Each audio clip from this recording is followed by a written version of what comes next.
Wala kang kwenta, Hiraya. Ang salitang iyon, kasing lamig at kasing talas ng simoy ng hangin na sumisingit sa mga siwang ng matandang pintuang kahoy ay hindi isang galit na sigaw, kundi isang tiyak at walang damdaming deklarasyon na umalingaw sa katahimikan ng waiting area.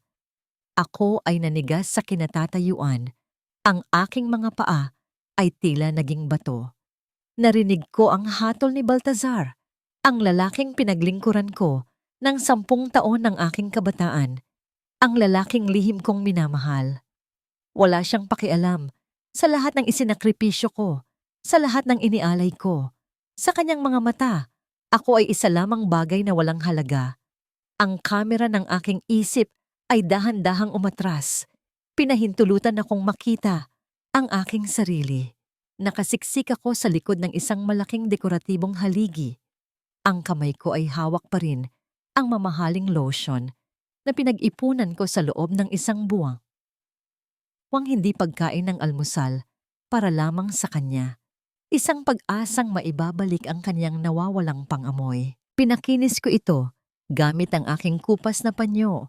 Umaasang magiging perpekto itong regalo para sa kaarawan niya ngayong umaga. Ang kabalintunaang ito, ang pag-ibig na ibinigay ko sa kanya at ang walang awang paghatol na iginawad niya sa akin ay nagdulot ng matinding hapdi sa aking tiyan. Ang bote ng lotion ay kumawala sa aking mga nanginginig na daliri. Bumagsak sa makapal na kulay krem na alpombra, ngunit hindi ito nagdulot ng anumang malakas na tunog. Sa loob ng aking dibdib, may isang bagay na nagkawasak-wasak sa isang tunog na mas nakabibingi kaysa sa pagkabiyak ng salamin. Tiningnan ko ang aking mga kamay, ang mga pilat, mula sa paglalaban ng mga mararangyang damit niya sa pamamagitan ng kamay upang makatipid sa kuryente. Ang maliliit na marka mula sa tumalsik na mainit na mantika habang nagluluto ako ng paborito niyang adobo.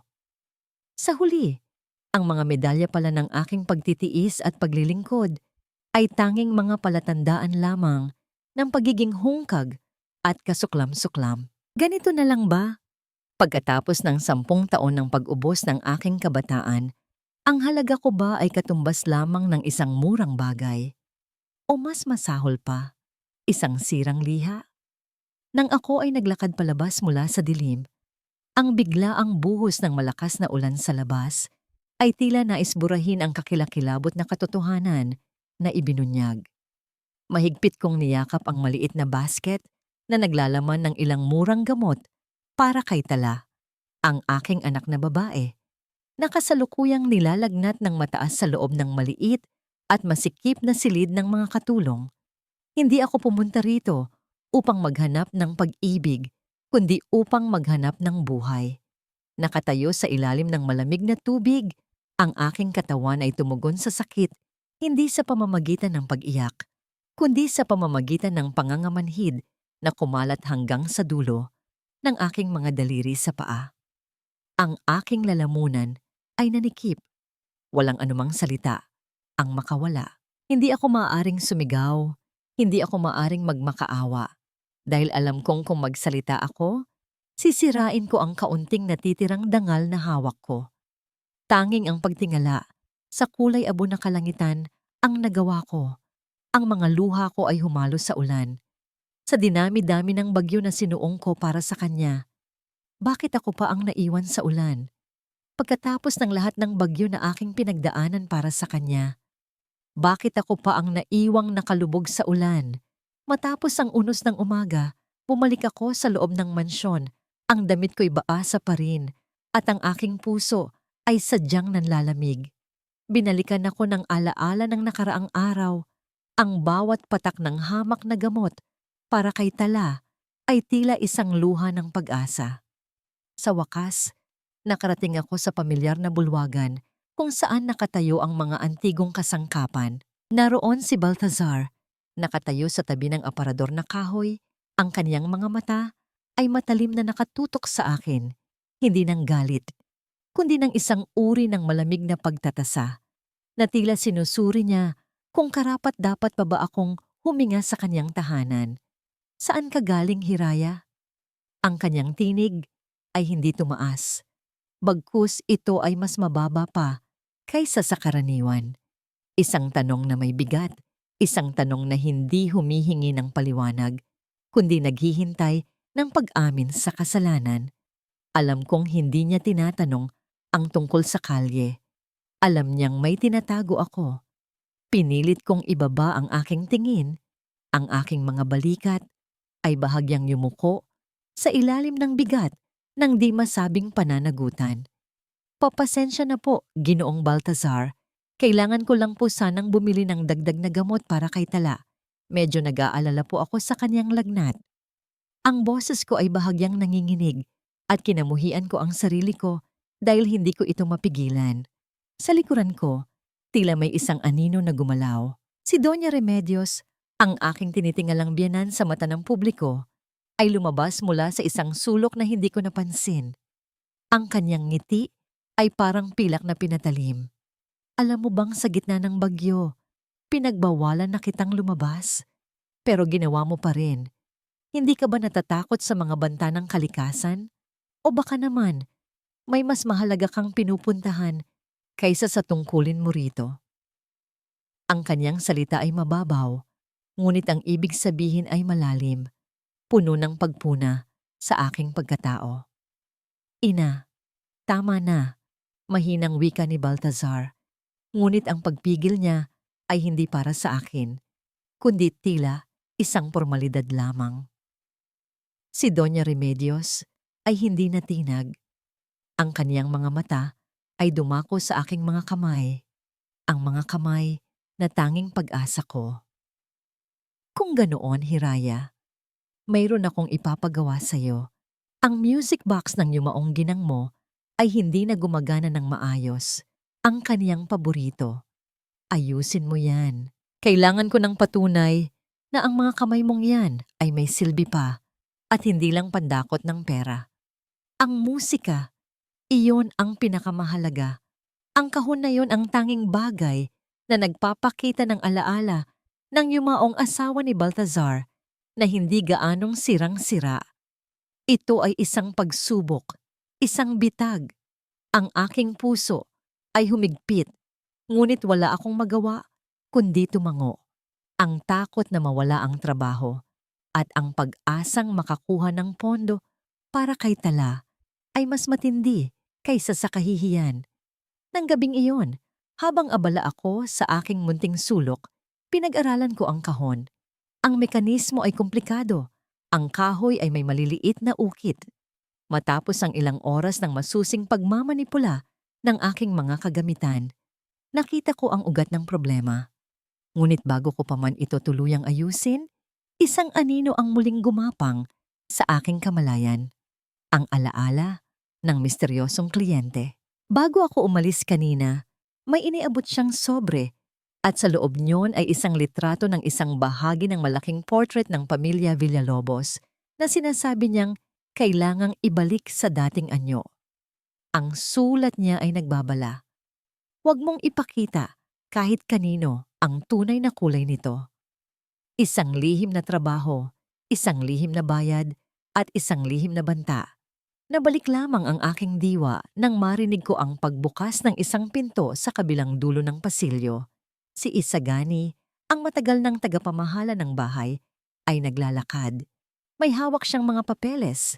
Nang madaanan niya ako, napansin kong tila nagulat siya sa aking presensya. Pinilit kong magpanggap na abala ako sa paglilinis, ngunit sa sandaling iyon, ang aking mga mata ay nakatuon sa isang maliit na kislap sa kanyang kamay. Hindi ko alam kung ano yon, ngunit ang pag-aalala sa kanyang mukha ay malinaw na nagpapakita ng kanyang pagkakabuhol sa matandang may-ari ng bahay. Nang matapos ang lahat, at ako ay nagtatangkang magtago, naghintay ako hanggang sa ganap na matapos ang lahat ng ilaw. Sa wakas, nasa akin na ang pagkakataon.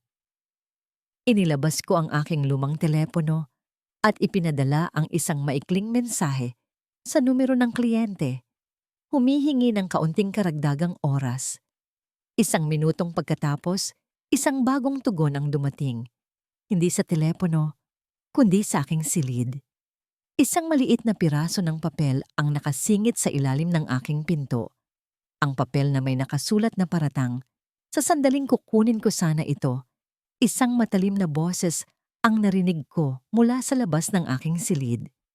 Hindi ito galing kay Doña Remedios, kundi kay Baltasar mismo.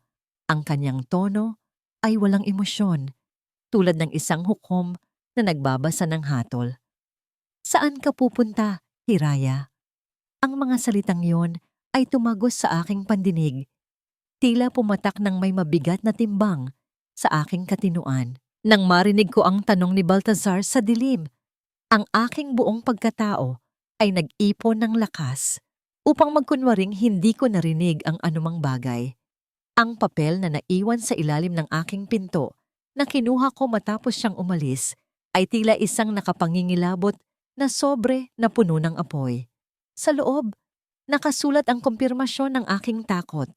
Isang maikling mensahe mula sa misteryosong kliyente na humihingi ng aking presensya sa isang lumang bodega sa gabi.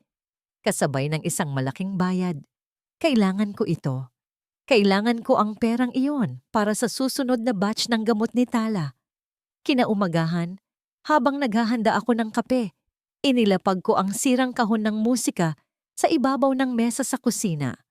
Ang loob nito ay nakalabas. Ang maliliit na piyesa nito ay nakakalat. Ipinapakita ang aking pagkaantala. Si Doña Remedios ay nagmamadaling pumasok. Ang kanyang mukha ay may bahid ng matinding galit na tanging isang taong may malalim na pagkamuhi lamang ang kayang magtaglay.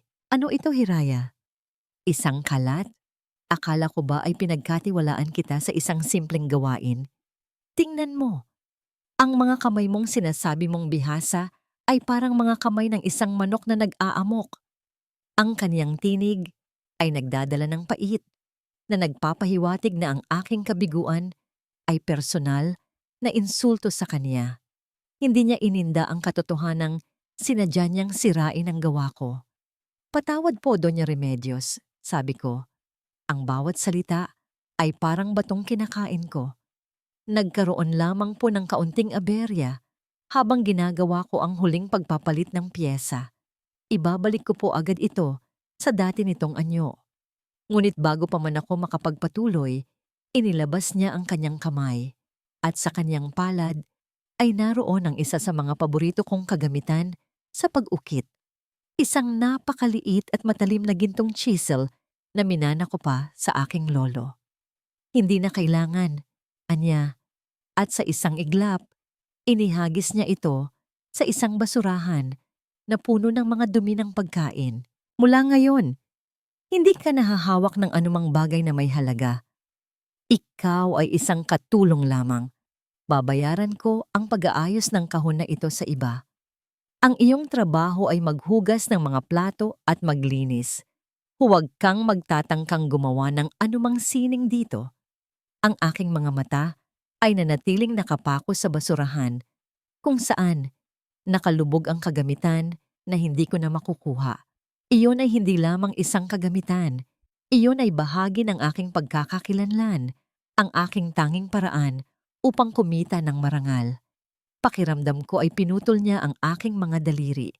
Nang makita ni Baltasar ang eksena mula sa hagdanan, bumaba siya. Ang kanyang ekspresyon ay hindi nagbago. Isang maskara ng kawalan. Tumingin siya sa sirang kahon, pagkatapos ay sa akin. Hindi siya nagsalita tungkol sa pagtatapon ng gamit. Hindi siya nagtanong kung bakit ako nag-aalala sa gamot. Tumingin lamang siya sa akin na parang isa akong insekto na hindi niya gustong apakan. Ibigay mo na lang sa akin yan, Hiraya. Aayusin ko na lang sa iba. Ang kaniyang tinig ay walang kibo, na mas masakit pa kaysa sa pag-iisa. Pinatunayan niya na mas pinaniniwalaan niya ang kaniyang ina kaysa sa pagtanggap sa aking pagsisikap.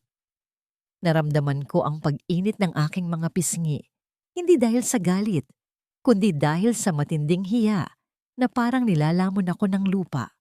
Ang aking bibig ay nabuksan, handang ipagtanggol ang aking sarili, ang aking trabaho, ang aking karapatan, na maging kapaki-pakinabang.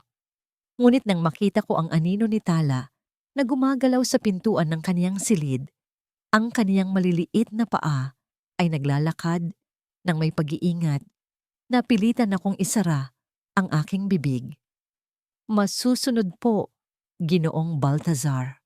Sa gabing iyon, matapos kong ipasa ang lahat ng aking ipon sa isang matandang kakilala para sa susunod na supply ng gamot, ginamit ko ang huling sentimo para sa isang tawag. Sa kabilang linya, narinig ko ang boses ng taong nagpatawag sa akin sa bodega. Handa ka na ba, Miss Hiraya? May malaking trabaho para sa'yo, ngunit kailangan mo akong puntahan nang walang nakakaalam. Pagbalik ko sa aking silid, ang puso ko ay puno ng matinding takot at pag-asa.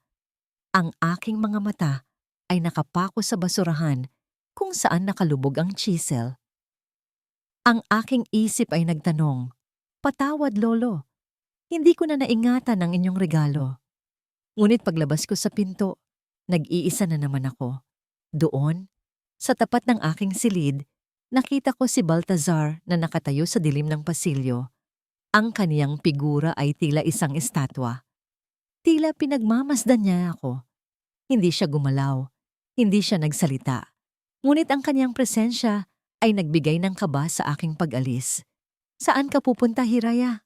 Ang kaniyang malamig na tanong ay halos pabulong, ngunit tumagos sa bawat hibla ng aking pagkatao.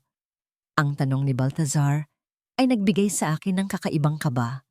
Hindi ito pagtataka, kundi isang pagbabanta na tila sinasabi, "Alam kong may tinatago ka." Napilitan akong huminga ng malalim, sinasadyang pabagalin ang bawat paghinga upang itago ang mabilis na pagtibok ng aking puso. Kailangan kong maging matatag. Ang isang pagkakamali ay mangangahulugan ng pagkawala ng pagkakataon na iligtas si Tala. "Magpapakain lang po ako ng gamot, Ginoong Baltazar. Baka magising si Tala at mag-alala siya sa akin." Ang aking boses ay bahagyang matatag ngayon dahil ang pag-aalala para sa aking anak ay laging nagbibigay sa akin ng lakas na hindi ko alam na mayroon ako. Ngunit sa likod nito, ang aking isip ay umiikot sa sulat na naghihintay sa akin. Ang lihim na trabaho. Nang lumabas ako sa bulwagan, tila pinakawalan ako ni Baltazar sa isang hindi nakikitang tali. Ngunit hindi iyon nangangahulugan ng kalayaan. Ang kanyang mga mata ay hindi umalis sa akin hanggang sa tuluyan na akong makaliko sa pasilyo patungo sa likurang pinto. Naglakad ako ng mabilis, isinusuot ang lumang kapote. Pagdating ko sa madilim at maalikabok na bodega, naroon siya, ang lalaking hindi ko pa nakikita ang muka. Ngunit ang boses niya ay puno ng respeto. Inilahad niya ang litrato. Ipinakita niya sa akin ang isang bahagi ng portrait ng pamilya Villalobos na naglalaman ng isang kakaibang simbolo. Isang disenyo na tila nakaukit sa ilalim ng mas matingkad na kulay. "Ito po ang susi," wika ng lalaki. "Ito ay isang coat of arms na tanging mga lehitimong tagapagmana lamang ang nakakaalam." Sinubukan ni Doña Remedios na ipinta ito bilang sarili niyang disenyo. Ngunit meron siyang hindi napansing detalye na nagpapatunay na hindi siya ang tunay na may-ari ng karapatan. Ang aking mga daliri, na sanay na sa paghawak ng mga pinong kasangkapan, ay halos nanginginig habang tinitingnan ko ang larawan. Ito ay hindi lamang isang gawaing sining. Ito ay isang titulo. Nagbayad siya ng malaki, higit pa sa sapat, para sa operasyon ni Tala. Hindi ko po sasabihin kanino man ito. Ito ay mananatiling lihim ko. Pangako ko, ang aking bibig ay mariin. Nang ako ay bumalik, kinailangan kong maging mas maingat. Ang gabi ay tila mas mahaba at mas madilim kaysa karaniwan. Nang makarating ako sa kusina, nakita ko si Baltazar na nakatayo sa may balkonahe ng silid kainan, nakatingin sa labas. Hindi siya naghahanda. Hindi siya nagbabasa. Tinitigan lamang niya ang kawalan. Ang kanyang presensya ay biglang lumabas sa isang hindi inaasahang paraan. Nang dumaan ako sa kanyang tabi, ang aking siko ay aksidenteng tumama sa isang mesa at nagpagulong ng aking pinakamamahal na lapis na ginagamit sa pag-ukit, ang gintong chisel na nawala sa akin. Hindi ko ito sinadyang dalhin. Ito ay nakasalpak sa bulsa ng aking damit. Hindi ko na dapat hinawakan yon. Mabilis akong yumuko upang kunin ito bago pa man ito gumulong papalayo. Ang aking kamay ay nagdikit sa kaniyang kamay. Si Baltazar, na tila nagising mula sa isang malalim na pag-iisip, ay mabilis na kinuha ang lapis bago ko pa man ito mahawakan. Hindi niya ako sinaway. Sa halip, tinitigan niya ang aking mga daliri, ang mga dulo, na tila laging may bahid ng kulay lupa mula sa aking trabaho, bago niya ito ibinalik sa akin. Hindi kami nagkatinginan, ngunit sa sandaling iyon, pakiramdam ko ay nakita niya ang hiraya na nasa likod ng pagiging isang katulong. Ang lapis ay mainit sa aking palad nang ibigay niya ito. Isang kakaibang kuryente na hindi ko inaasahan. Nang ako ay papalapit na sa aking silid, narinig ko ang boses ni Doña Remedios na nagmumula sa silid tulugan ng mag-asawa. Nag-uusap sila tungkol sa akin. Baltazar, ang babaeng yan ay may kakaibang kilos. Nakita ko siyang nakikipag-usap sa isang lalaking hindi natin kakilala kanina sa may gate. Mukha siyang magnanakaw. Isang katulong na nag-aangkin ng kayamanan ng pamilya. Ang kaniyang tinig ay punong-puno ng akusasyon at ang bawat salita ay tumatama sa aking dibdib na parang mga tinik. Hindi ko na napigilan ang sarili ko. Bumukas ang aking pinto ng bahagya at sa pagkakita ko sa kanila, agad kong naibaba ang aking tingin. Si Baltazar ay nakatayo sa tabi ng bintana. Malamig pa rin ang kaniyang ekspresyon. Ina. Tanging yun lang ang sinabi niya. Ngunit ang paraan ng pagkakasabi niya ay nagbigay sa akin ng kakaibang kislap ng pag-asa. Hindi siya agad sumang-ayon sa akusasyon. Ngunit si Doña Remedios ay hindi na nagpapasensya. Lumapit siya sa akin. Ang kaniyang muka ay halos sumasabog sa inis. Ano ang pinag-uusapan ninyo ng lalaking iyon, Hiraya? Nagpaplano ka ba ng pagnanakaw? Ang mga kamay mong galing sa putik ay hindi karapat-dapat humawak ng anumang bagay na mahalaga sa tahanang ito. Nang makita niya ang aking nakatagong telepono, ang lumang aparato na ginagamit ko para sa lihim na komunikasyon, lalo siyang nagalit. Hinablot niya ito mula sa aking kamay. Ano ito? Sino ito? Meron ka bang lihim na buhay, infeliz? Hindi po, Donya. Halos pabulong kong sagot. Iyan lang po ang aking gamit. Ngunit ang kamay niya ay mabilis. Sa isang iglap, nakita niya ang larawan na ginawa kong wallpaper, ang bahagi ng portrait na may kakaibang coat of arms. Ang ekspresyon ng kaniyang mukha ay biglang nagbago. Mula sa galit patungo sa matinding takot, isang pagbabago na hindi ko inaasahan. Ano to? Sigaw niya. Ang kaniyang tinig ay nanginginig sa paraang hindi ko pa naririnig noon. Saan mo nakuha yan? Bago pa man ako makasagot, hinablot ni Baltazar ang telepono mula sa kaniyang kamay. Tinitigan niya ang larawan. Ang kaniyang mga mata ay sumusubok na unawain ang detalye na hindi niya nakita sa loob ng maraming taon. Ang aking puso ay tumalon sa pag-asa at takot. Baltazar, huwag mong tingnan iyan. Babala ni Doña Remedios. Ang kaniyang tinig ay bahagyang lumambot. Isang palatandaan ng pagkaalarma. Tiningnan ni Baltazar ang larawan. Pagkatapos ay tumingin siya sa akin. Ang kaniyang muka ay nanatiling blanko, ngunit may isang bagay na kumikilos sa kaniyang mga mata. Hindi siya nagtanong tungkol sa ninakaw. Itinutok niya ang kaniyang atensyon sa sining ng pagtatago. Hiraya, ang kaniyang boses ay tila may dalang bagong timbang. Tumahimik ka na lang. Pagkatapos ay lumingon siya sa kaniyang ina. Ina, ipapatawag ko ang abogado ng pamilya. Kailangan kong pag-usapan ang tungkol sa mga lumang ari-arian. Napatigil si Doña Remedios. Ang kanyang mukha ay pumutla. Ang hiya ng pagkalantad ay tila mas matindi pa sa orihinal na pagpuna niya sa akin. Baltazar, huwag kang magpadala sa kanya. Pinupulot lang niya ang mga bagay na hindi niya pag-aari. Ngunit huli na ang lahat.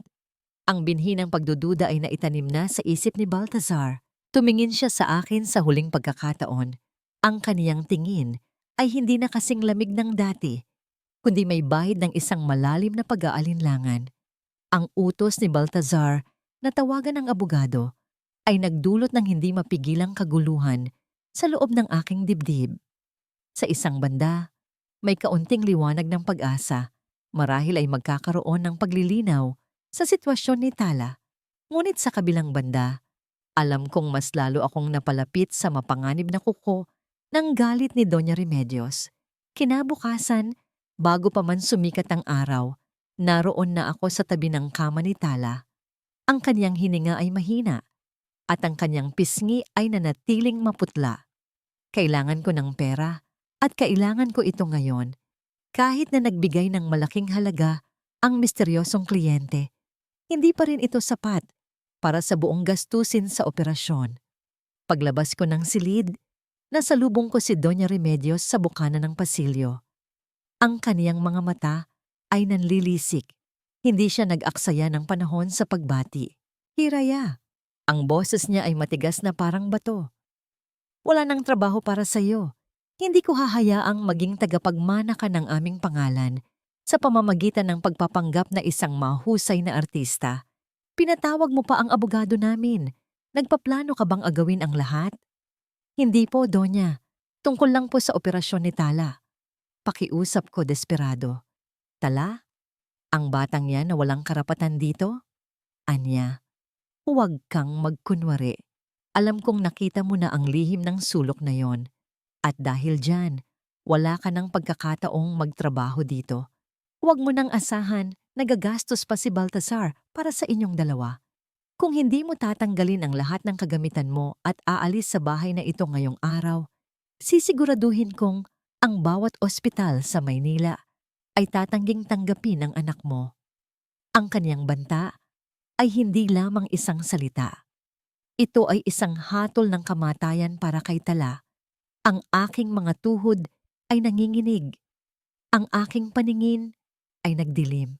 Ang pangyayaring ito ay mas malupit kaysa sa pisikal na pananakit. Ito ay pag-atake sa aking pagiging ina. Pumasok si Baltazar. Nakita niya ang kanyang ina na tila isang reyna na nagpapatalsik sa isang alipin. Tiningnan niya ako at sa sandaling iyon, hiniling ko na sana ay hindi na lang siya nagising mula sa kanyang kawalan ng damdamin. Hiraya, tama na ang paglalaro, sabi niya. Hindi ito laro, Baltazar, sigaw ni Doña Remedios. Pinagbibigyan mo ang babaeng iyan at sinisira niya ang lahat ng ating pinaghirapan para sa alaala ng iyong asawa. Ina, hindi siya naglalaro. Tugon ni Baltazar. Ang kaniyang tinig ay nagdadala ng bigat na hindi ko pa naririnig noon. Pero tama ang ina. Wala ka ng trabaho dito. Ang mga salitang yon ay tumagos sa akin na tila isang sibat. Pagkatapos ng lahat ng aking paglilingkod, pagkatapos kong tanggapin ang kaniyang pagwawalang bahala sa loob ng maraming taon, ito ang kapalit. Hindi ako ipagtatanggol, ngunit may kakaibang nangyari. Nang lumingon ako upang kuhanin ang aking mga simpleng gamit, nakita ko ang mga labi ng kahon ng musika na inutos niyang ayusin ko. Inilagay ito ni Doña Remedios sa isang mesa at sa ibabaw nito, inilagay niya ang isang piraso ng kahoy na kasing kapal ng aking palad. Sa halip na itapon ang aking gawa, sinadya niyang sirain pa ito. Pinalitan ng pinong pagkakagawa ko ng isang piraso ng kahoy na hindi magagamit. Isang kasuklam-suklam na insulto sa aking sining. Doon ko napagtanto. Ang aking pagdurusa ay hindi lamang dahil sa pagiging mahirap. Ito ay dahil sa tindi ng inggit at galit ni Doña Remedios sa aking kakayahan. Sa aking silid, habang inilalagay ko ang aking ilang gamit sa isang lumang bag, hindi ako umiyak. Sa halip, hinugot ko ang aking mga lihim na tool sa pag-ukit na itinago ko sa ilalim ng sahig. Kinuha ko ang maliit na gintong chisel na ninakaw ng aking inaasahan kong magiging bayaw ko. Hindi ko ito kailanman magagamit muli sa bahay na ito, ngunit hindi ko ito hahayaan na makuha niya. Nagsimula akong muling ayusin ang sirang kahon ng musika, ginagawa ito ng mas mabilis, mas matatag, at mas tumpak kaysa dati. Hindi para sa kanila, kundi para sa aking sarili. Ito ang aking panata ng paghihiganti, isang tahimik na pagpapakita ng aking halaga. Nang matapos ko ito, ang musika ay umaagos ng perpekto, mas malinaw kaysa dati. Ngunit ang aking tagumpay ay biglang naputol nang mapansin ko ang isang bagay na nakasalalay sa tabi ng aking kama. Isang bungkos ng sariwang bulaklak ng sampagita, ang paborito ni Baltazar. Ang amoy nito ay napakalinaw, nagpapahiwatig ng isang hindi inaasahang pagbisita. Hindi ito galing kay Doña Remedios. Hindi na ako nag-iisa, Hiraya. Isang boses ang bumulong mula sa labas ng aking pinto. Salamat sa pagbabalik ng aking pakiramdam at sa pagbalik ng liwanag sa buhay ko. Ang pabulong na boses ni Baltazar mula sa labas ng aking pintuan ay tila isang salamangka na biglang nagbigay kulay sa madilim na mundo ko. Salamat sa pagbabalik ng aking pakiramdam. Ang mga salitang iyon ay nagpabago sa lahat. Hindi na ako ang aliping walang kabuluhan sa kaniyang paningin. Ngunit ang sampagita na inilapag niya ay nagsilbing paalala ng isang bagay na hindi ko dapat kalimutan. Ang aking pag-asa ay nakasalalay sa aking pag-iisa at sa aking gawa, hindi sa kaniyang awa. Matapos kong matunaw ang bigat ng kaniyang mga salita, mabilis kong isinara ang aking mga gamit. Kailangan kong umalis bago siya magbago ng isip o bago pa makita ni Doña Remedios ang bulaklak na ito. Ang pangako ng bagong trabaho sa bodega ay nagbigay sa akin ng lakas na humarap sa kalsada. Pagdating ko sa bodega, agad akong sinalubong ng gawaing naghihintay. Ang malaking portrait ng pamilya Villalobos ay nakasabit sa isang stand. Ang mga kulay nito ay tila naghihintay na buhayin. Habang ginagamit ko ang aking mga matutulis na kagamitan upang dahan-dahang tanggalin ang ipininta ni Doña Remedios, ang kanyang layunin ay lalong nagiging malinaw. Ang simbolong nakatago sa ilalim ay isang masalimuot na coat of arms na may dalawang magkahalong leon, isang simbolo ng pag-iisang dibisyon sa lahi ng Villalobos na matagal nang inakala ng publiko na nag-iisa. Sa gitna ng aking pagtatrabaho, ang aking isip ay patuloy na nagtatanong tungkol sa mga salita ni Baltazar. Hindi kaya't nakaramdam siya ng kahit kaunting pagmamahal sa akin bilang isang ina ni Tala. Ngunit agad kong pinutol ang kaisipang yon. Hindi ako narito para sa pag-ibig niya. Narito ako para sa buhay ng aking anak. Paglabas ko sa bodega, may kakaibang pakiramdam akong nadama. Hindi ito ang amoy ng ulan o alikabok. Ito ay isang pamilyar, ngunit bahagyang nakakainis na amoy. Amoy ng turpentine at varnish mula sa aking mga kagamitan. Nang ako ay maglakad patungo sa likuran ng bahay, tila may isang figura akong nakita na nakatago sa likod ng isang malaking puno ng mangga. Si Baltazar. Hindi siya lumabas para harapin ako, ngunit nakatayo lamang doon, tahimik na nanonood. Ang kaniyang ekspresyon ay hindi mabasa. Nang makita niya akong papalapit, hindi siya gumalaw, ngunit ang kaniyang mga mata ay tila nagtatanong ng libu-libong bagay. Ang kaniyang pagtitig ay nagdulot ng isang hindi maipaliwanag na kaba sa aking dibdib. Isang pakiramdam na tila pinagmamasdan niya hindi lamang ang aking kilos, kundi ang aking kaluluwa. Hiraya. Ang kaniyang tinig ay halos wala sa pandinig, ngunit ang bawat pantig ay humahatak sa aking atensyon. Ginoong Baltazar, sagot ko, pinipilit na panatilihin ang distansya. Sino ang lalaking kasama mo kanina? Tanong niya, diretso at walang paligoy-ligoy. Ang kaniyang tinig ay hindi galit ngunit mayroon itong bahid ng pag-aari. Isang bagay na hindi ko inaasahan mula sa isang taong nagpapahiwatig na wala akong halaga. Naramdaman ko ang pag-iinit ng aking pisngi. Ito ang sandali ng katotohanan. Siya po ang nagbayad sa akin para ayusin ang isang lumang portrait ng inyong pamilya, Ginoo. Isang trabahong ipinagkatiwala sa akin. Pinili kong maging tapat sa kung ano ang kaya kong sabihin, iniiwasan ang detalye tungkol sa lihim na simbolo. Sa sandaling iyon, isang matinding kirot ang dumampi sa kaniyang mukha. Hindi ito galit, kundi isang uri ng panibugho na hindi nararapat sa isang taong tila walang pakiramdam. Ang pag-aalinlangan sa kaniyang mga mata ay tila naglalabanan sa pagitan ng pag-aalinlangan at isang bagong pakiramdam na matagal nang nawawala. Ang pagpapalit ng kaniyang tingin ay hindi pa rin nagbigay ng katiyakan. Sa halip, nagbigay ito ng isang bagong tanong. Bakit siya nagkakaroon ng reaksyon sa lalaking iyon? Bumalik ka bago mag-alas 5 ng umaga, utos niya. Kung hindi, wala nang trabaho. Ang kaniyang pagtatapos ay walang emosyon, ngunit ang hangganan na inilagay niya ay nagbigay sa akin ng pag-asa, isang dahilan upang bumalik. Nang ako ay nagmamadaling umalis, nakita ko si Doña Remedios na nakatayo sa pinto ng kusina. Ang kanyang mga mata ay nanlilisik sa akin. Alam niyang may ginagawa ako, at ang kanyang galit ay nagiging mas matindi habang mas nagtatagumpay ako sa aking mga lihim na gawain. Ang utos ni Baltazar na tawagan ng abogado ay nagdulot ng hindi mapigilang kaguluhan sa loob ng aking dibdib. Sa isang banda, may kaunting liwanag ng pag-asa.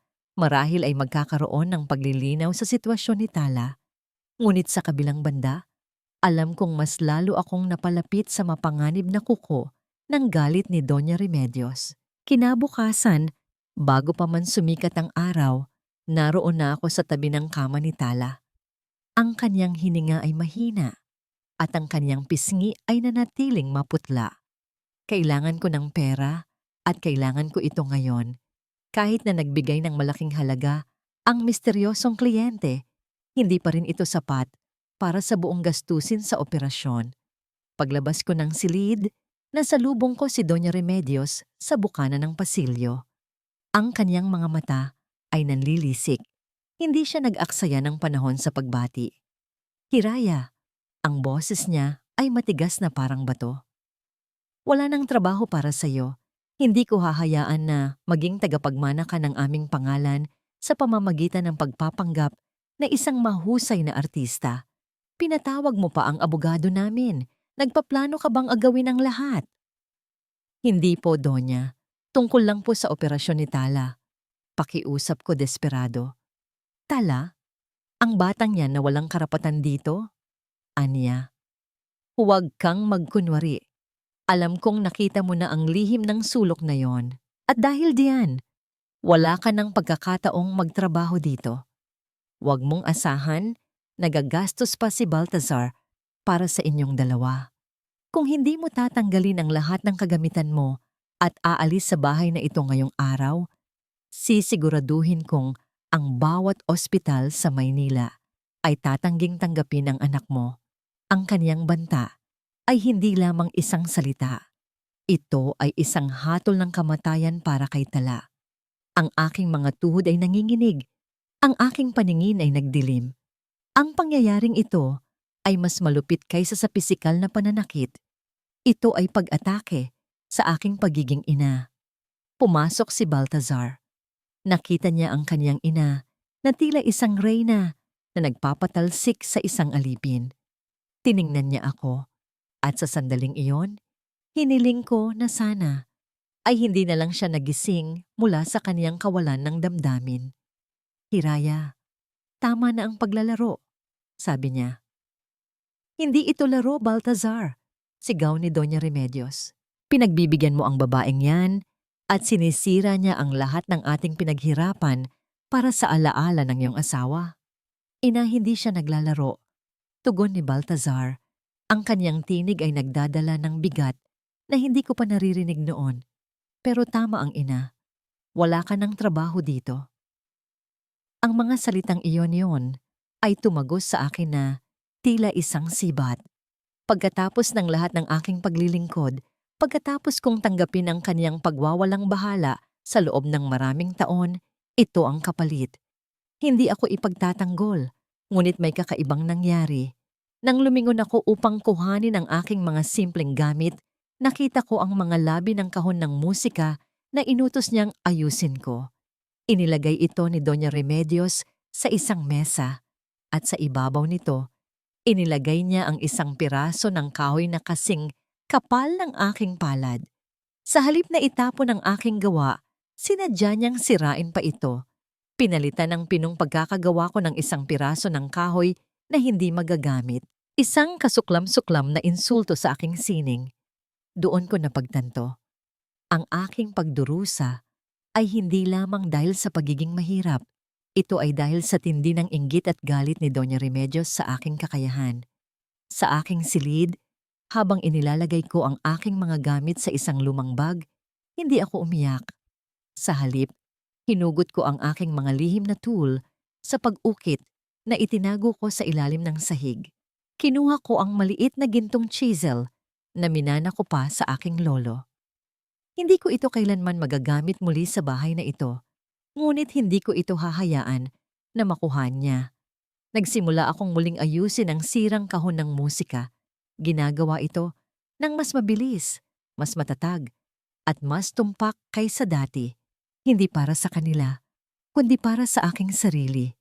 Ito ang aking panata ng paghihiganti, isang tahimik na pagpapakita ng aking halaga.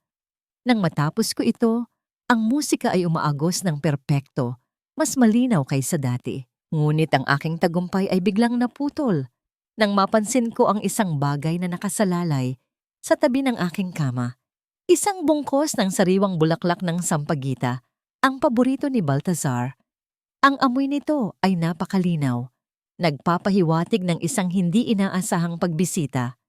Hindi ito galing kay Doña Remedios. Hindi na ako nag-iisa, Hiraya. Isang boses ang bumulong mula sa labas ng aking pinto. Salamat sa pagbabalik ng aking pakiramdam at sa pagbalik ng liwanag sa buhay ko. Ang pabulong na boses ni Baltazar mula sa labas ng aking pintuan ay tila isang salamangka na biglang nagbigay kulay sa madilim na mundo ko. Salamat sa pagbabalik ng aking pakiramdam. Ang mga salitang iyon ay nagpabago sa lahat. Hindi na ako ang aliping walang kabuluhan sa kaniyang paningin. Ngunit ang sampagitan na inilapag niya ay nagsilbing paalala ng isang bagay na hindi ko dapat kalimutan. Ang aking pag-asa ay nakasalalay sa aking pag-iisa at sa aking gawa, hindi sa kanyang awa. Matapos kong matunaw ang bigat ng kanyang mga salita, mabilis kong isinara ang aking mga gamit. Kailangan kong umalis bago siya magbago ng isip o bago pa makita ni Doña Remedios ang bulaklak na ito. Ang pangako ng bagong trabaho sa bodega ay nagbigay sa akin ng lakas na humarap sa kalsada. Pagdating ko sa bodega, agad akong sinalubong ng gawaing naghihintay. Ang malaking portrait ng pamilya Villalobos ay nakasabit sa isang stand. Ang mga kulay nito ay tila naghihintay na buhayin.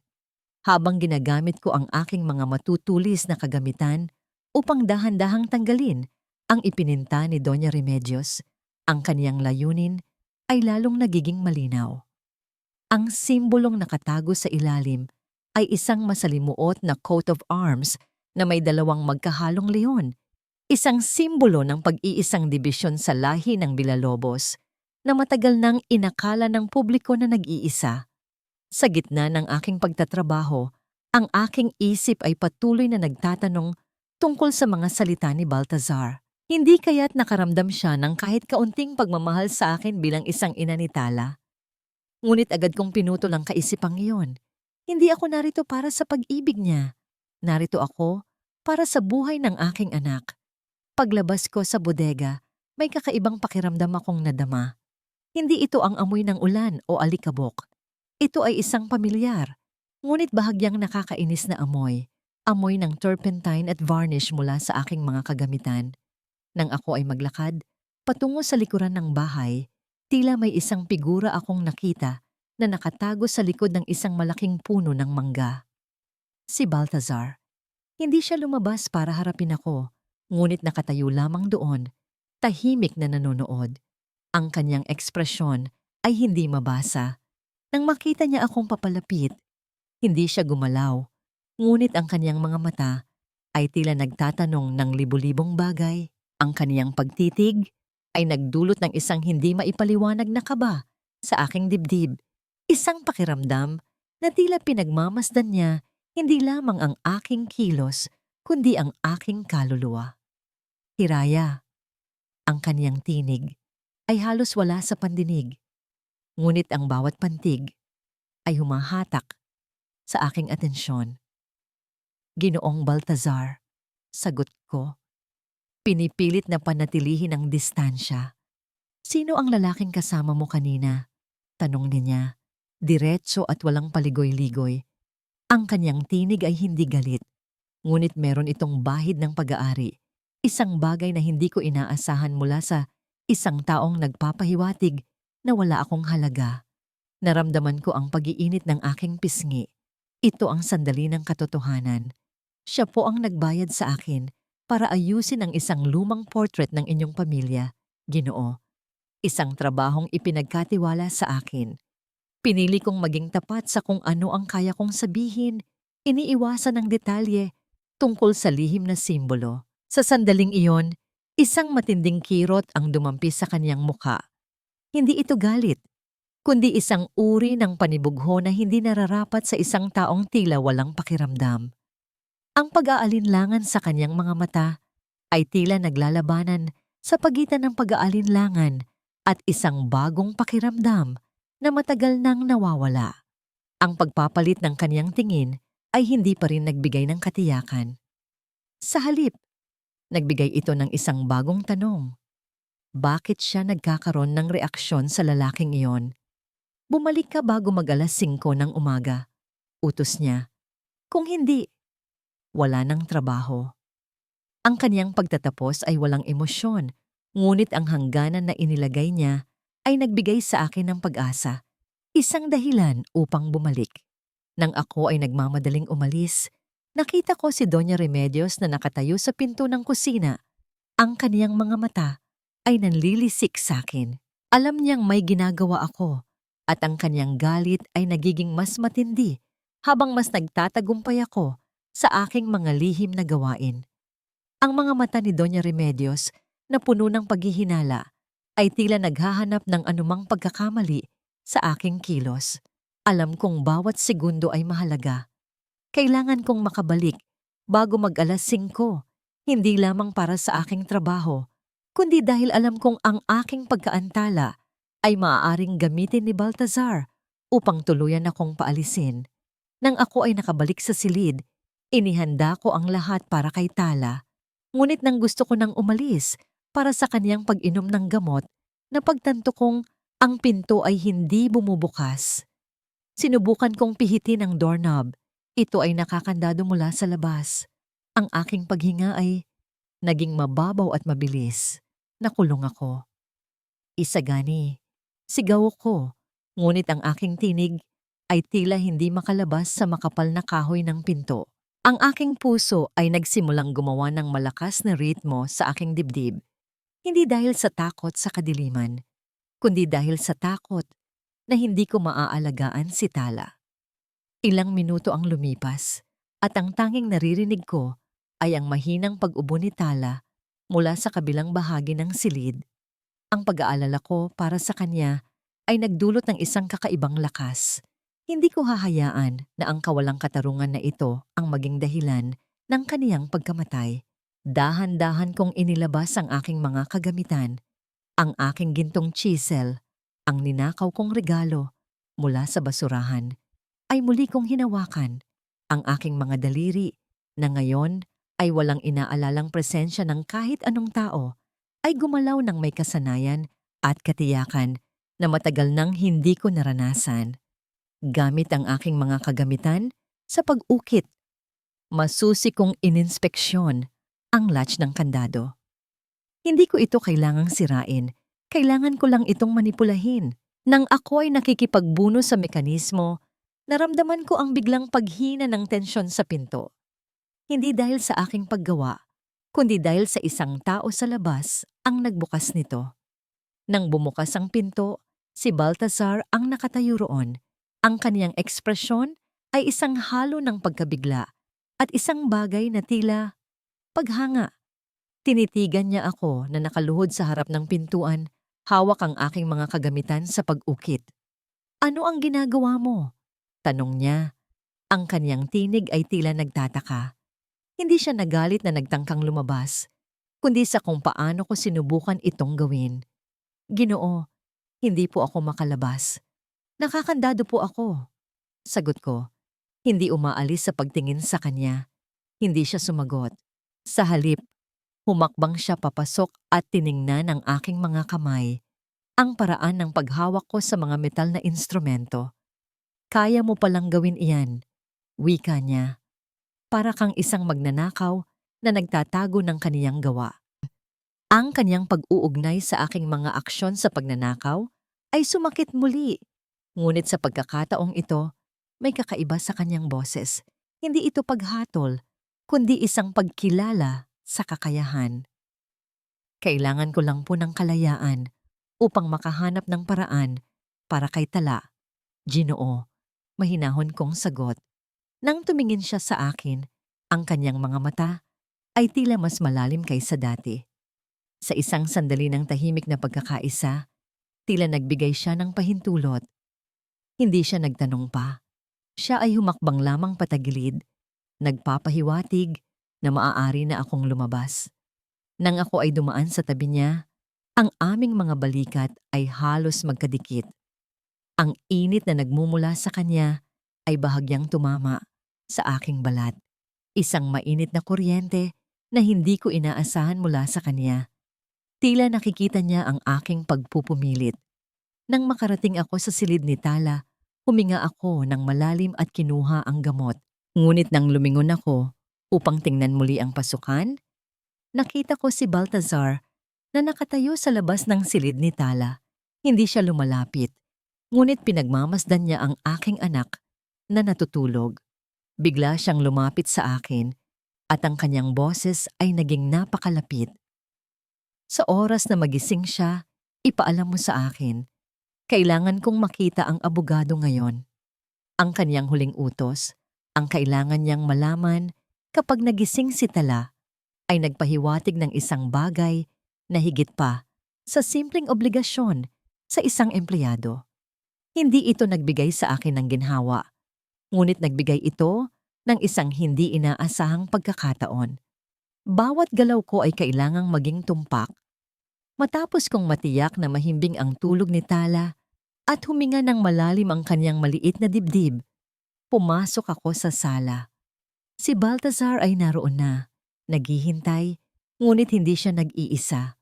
Sa tabi niya ay nakatayo ang isang lalaking may maayos na kasuotan. May dalang briefcase na tila naglalaman ng mga lihim ng mundo. Ito ang abogado ng pamilya, ang matagal ng kaibigan ni Baltazar. Naramdaman ko ang mga mata ng abogado na tumititig sa akin ng may kakaibang talas, hindi pag-aalinlangan, kundi pagkilala. "Hiraya," bati niya, at hindi na siya nagpakilala pa. Alam niya kung sino ako. "Ikaw pala ang tinutukoy ng aking kliyente." Bumaling si Baltazar sa kanya. Ang kaniyang mukha ay isang pader na bato.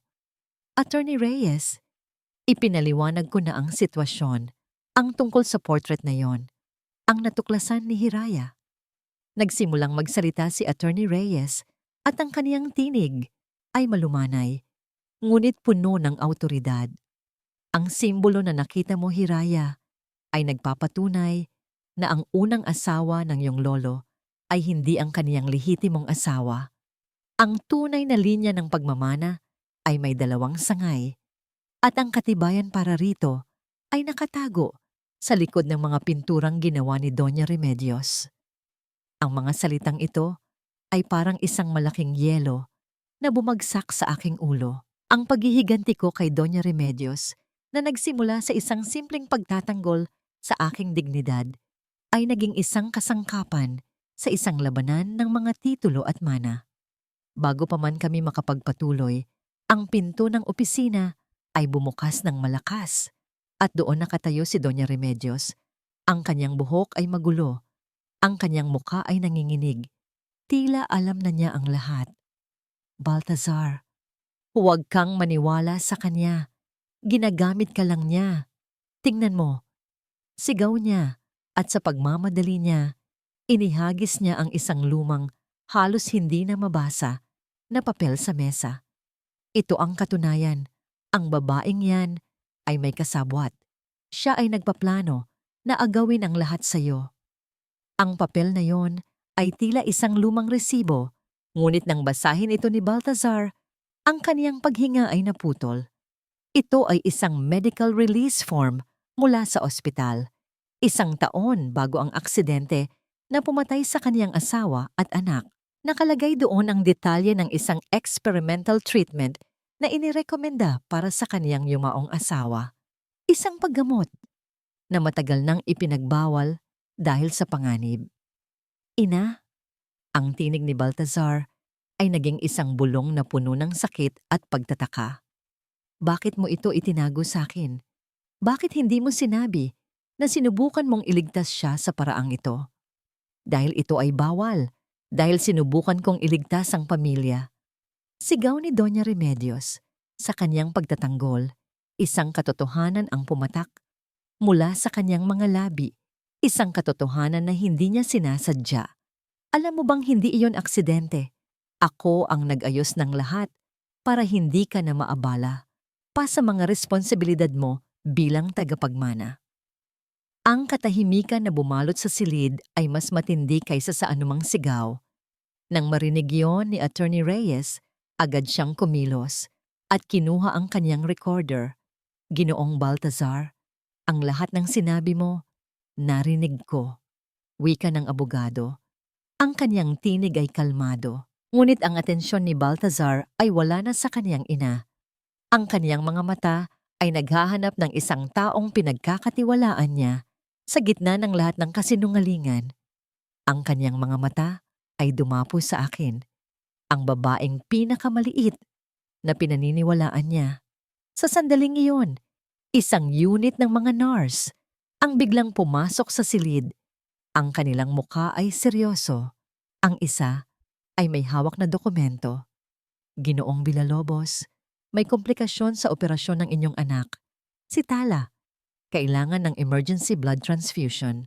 Ang bawat hibla ng aking pagkatao ay nakatuon sa iisang bagay. Ang tinig ng nurse na naghahatid ng nakakabagabag na balita.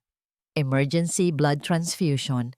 Ang mga salitang iyon ni Yon ay tumagos sa lahat ng pagtataka tungkol sa mana at mga kasinungalingan. Si Tala, ang aking tala, ay nangangailangan ng dugo. Nakatayo ako sa tabi ni Baltazar. Ang kaniyang mukha ay isang gumuho na bantayog ng bato. Ang lahat ng kaniyang emosyon ay bumalik sa kanya ng sabay-sabay. Ang kaniyang ina, si Doña Remedios, ay parang isang estatwa ng abo. Ang kaniyang bibig ay nakabukas, ngunit walang lumalabas na salita dahil sa pagkabigla ng sarili niyang pagtatapat. Anong ibig sabihin niya? Niyan, tanong ni Baltazar.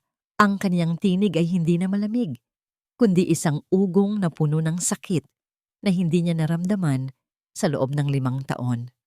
Ginoo, kailangan ng mabilis na pagtugon.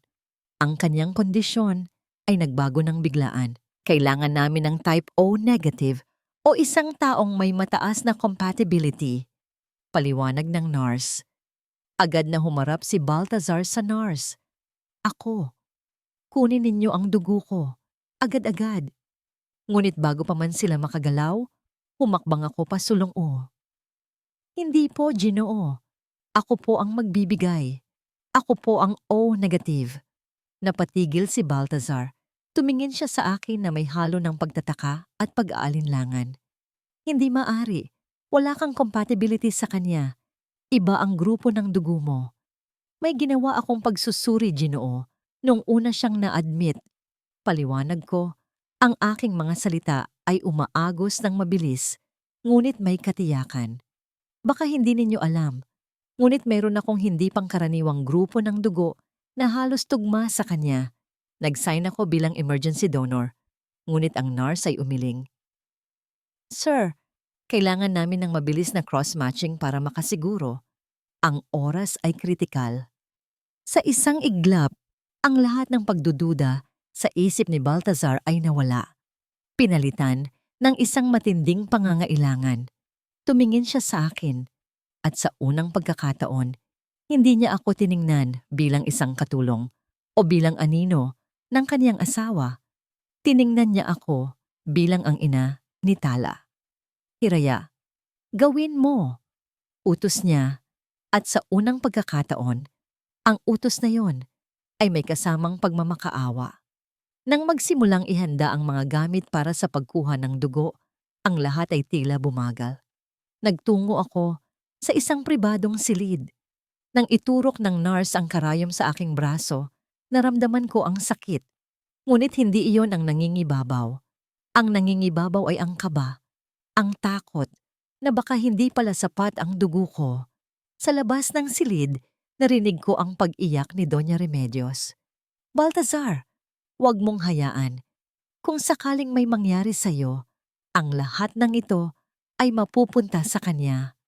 Ngunit si Baltazar ay tila hindi na nakakarinig ng ina niya. Nandoon siya, nakaupo sa isang silya. Ang kanyang mukha ay nakayuko. Nang ako ay lumabas na may benda sa aking braso, dahan-dahan akong naglakad patungo sa kanya. Sa aking paglapit, ang kanyang ulo ay dahan-dahang umangat. Ang kanyang mga mata ay basa, at sa kauna-unahang pagkakataon, nakita ko ang pag-agos ng damdamin na matagal nang nakatago. Ang sakit na dulot ng pagkawala ng kanyang pamilya ay bumalik. Ngunit ngayon, may isang bagong buhay na nakakabit sa kanya. Hiraya, bulong niya. Hinawakan niya ang aking kamay na nakabenda. Ang kanyang paghawak ay mahina, ngunit puno ng bigat. Kung sakaling hindi niya natapos ang pangungusap, ngunit ang huling katotohanan ay hindi pa naghihintay sa amin. Sa pagpasok ni Attorney Reyes, may hawak siyang dokumento na may logo ng isang laboratorio. Baltazar, ang cross-matching ay tapos na. At mayroon pang isang bagay. Ang grupo ng dugo ni Tala ay tugma sa'yo, ngunit mayroong isang pambihirang marker na yan ay nagpapatunay na ikaw ang ama. Pero ang pinaka nakakagulat, ang grupo ng dugo mo, Baltazar, ay tugma sa kanya dahil ikaw at si Hiraya ay may parehong pambihirang rare blood type na nagmula sa isang pamilya na matagal nang nawala sa kasaysayan ng Maynila. Ang pagkamangha sa katotohanan ay pansamantalang nalimutan nang marinig namin ang isang matinding pag-iyak na nanggaling sa direksyon ni Doña Remedios. Nang makita namin siya ay nakatayo, ang kanyang mga kamay ay nanginginig, at sa isang sandali ng matinding galit, hindi niya na napigilan ang sarili. Sige na. Oo, ako ang nagpasimula ng aksidente. Hindi ko hahayaang makuha ng magnanakaw na yan ang lahat. Sigaw niya, at ang mga salitang yon ay tumagos sa katinoan ni Baltazar. Ang pag-amin ni Doña Remedios ay hindi isang sigaw ng pagsisisi, kundi isang pagbato ng lason bago siya tuluyang mawala ng kontrol.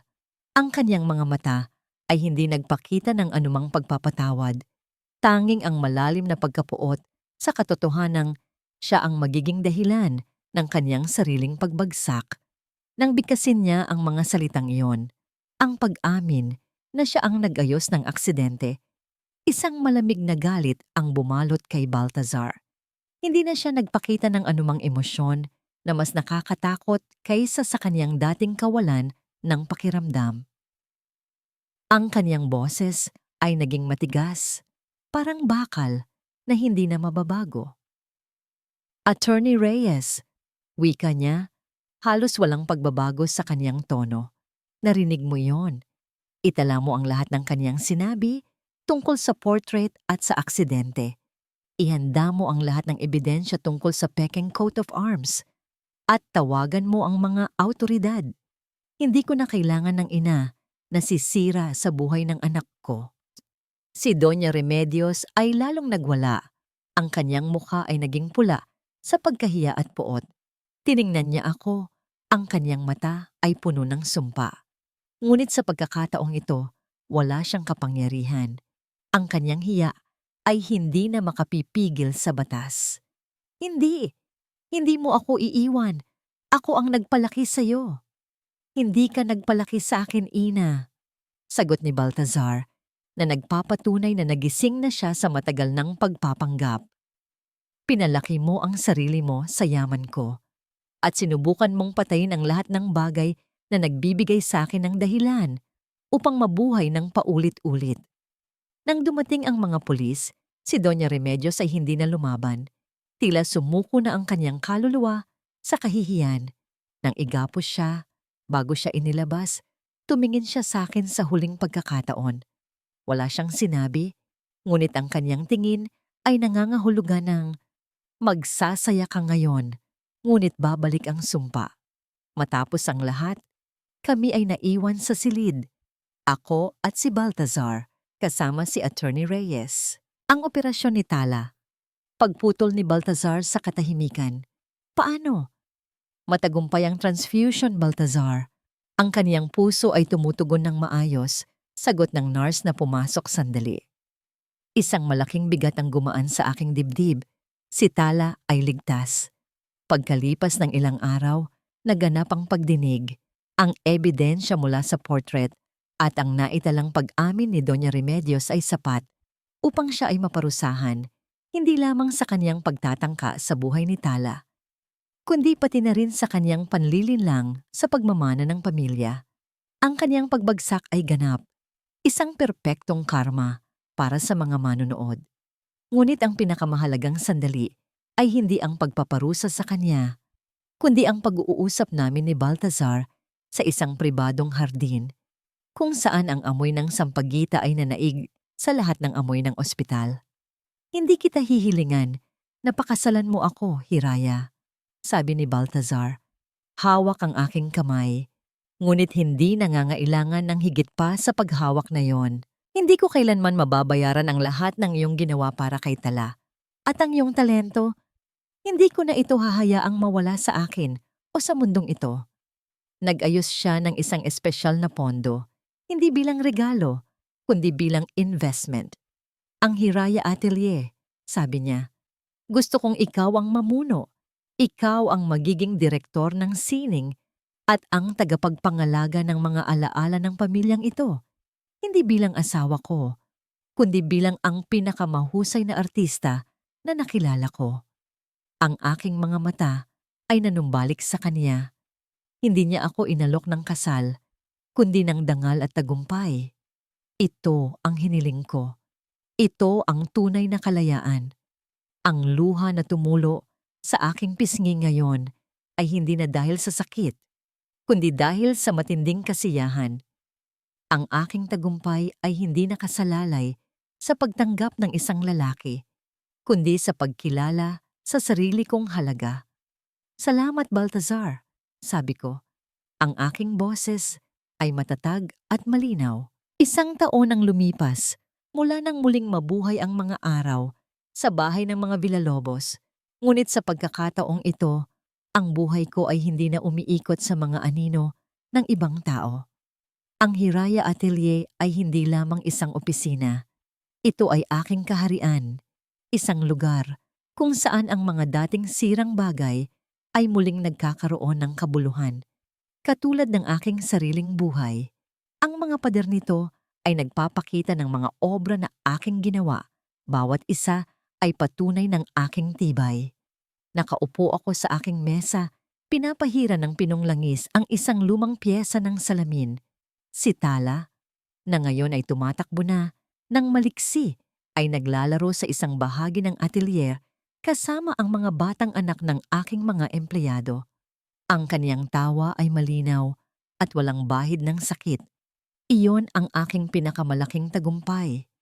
Isang anino ang humarang sa aking liwanag. Hindi ito ang anino ng isang tagapagbantay, kundi ang isang pamilyar na figura. Si Baltazar. Nakatayo siya sa pintuan, hindi nagmamadali, at hindi na nagpapakita ng anumang kawalan. Ang kaniyang damit ay hindi na ang uniforme ng isang taong nagluluksa, kundi ang kasuotan ng isang taong nagpapahalaga sa kaniyang oras. Napakaganda ng iyong ginagawa, Hiraya. Wika niya. Ang kaniyang tinig ay may lalim na ngayon ay nagpapakita ng tunay na damdamin, hindi lamang ng alaala. Lumapit siya sa akin, ngunit hindi niya hinawakan ang aking mga gamit. Sa halip kinuha niya ang isang maliit na sisidlan ng mga bulaklak na sampagwita na binili ko kanina. Inilapag niya ito sa tabi ng aking mga kagamitan. Ang lahat ng ito, patuloy niya, ay bunga ng iyong tapang, hindi ng aking pagliligtas. Nagbago ako dahil sa iyo. Dahil ipinakita mo sa akin na ang pag-asa ay hindi kailangang maghintay sa isang lalaki upang lumitaw. Kailangan lang nito ng isang matatag na babae. Ito ang aking pagkakataon upang sagutin ang lahat ng mga katanungan na matagal nang nagpapahirap sa akin. Mayroon pa ring kirot, Baltazar. Sagot ko. Ang aking mga mata ay nakikipagtagpo sa kanya.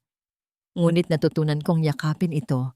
Hindi ko na kailangang magpatawad sa iyo para maging malaya ako. Pinatawad ko ang aking sarili. Pinatawad ko ang aking pagiging mahina. Tumingin siya sa akin. Isang malalim na pag-unawa sa kaniyang mga mata. Hindi siya nagpakita ng pagkabigo, kundi ng paggalang. Iyon ang tama. At nagpapasalamat ako na hindi mo ako pinilit na magpanggap na kaya kong ibigay ang kailangan mo. Ang aming relasyon ay hindi na isang romantikong pantasya na puno ng kilig at drama. Ito ay isang matatag na pundasyon ng pagtitiwala at paggalang. Si Tala ay masaya at iyon ang nagbigay sa amin ng kapayapaan. Nang lumabas kami patungo sa hardin kung saan ang amoy ng sampagita ay nag-aalay ng matamis na pangako, hinawakan ni Baltazar ang aking kamay, hindi nang mahigpit, kundi may pag-iingat. Mahal kita, Hiraya, ngunit mas mahalaga, iginagalang kita. Handa ka na bang harapin ang buhay na ito, kasama ako bilang iyong kaibigan at kasama sa pagpapalaki kay Talao? Ngumiti ako, isang tunay at malayang ngiti na nagpapaliwanag sa buong hardin. Handa na ako, Baltazar. Hindi na ako ang babaeng natatakot sa ulan. Wala nang anumang pagdududa. Ang hustisya ay naisakatuparan. Ang aking karangalan ay naibalik sa pamamagitan ng aking paggawa at si Tala ay ligtas. Nang kami ay maghiwalay sa hardin, bumalik ako sa aking atelier. Tumingin ako sa mga portrait na aking inayos, lalo na sa larawan ng yumaong asawa ni Baltazar. Hinawakan ko ito ng may paggalang. Salamat sa pagturo sa akin kung paano maging matatag. Bulong ko sa alaala.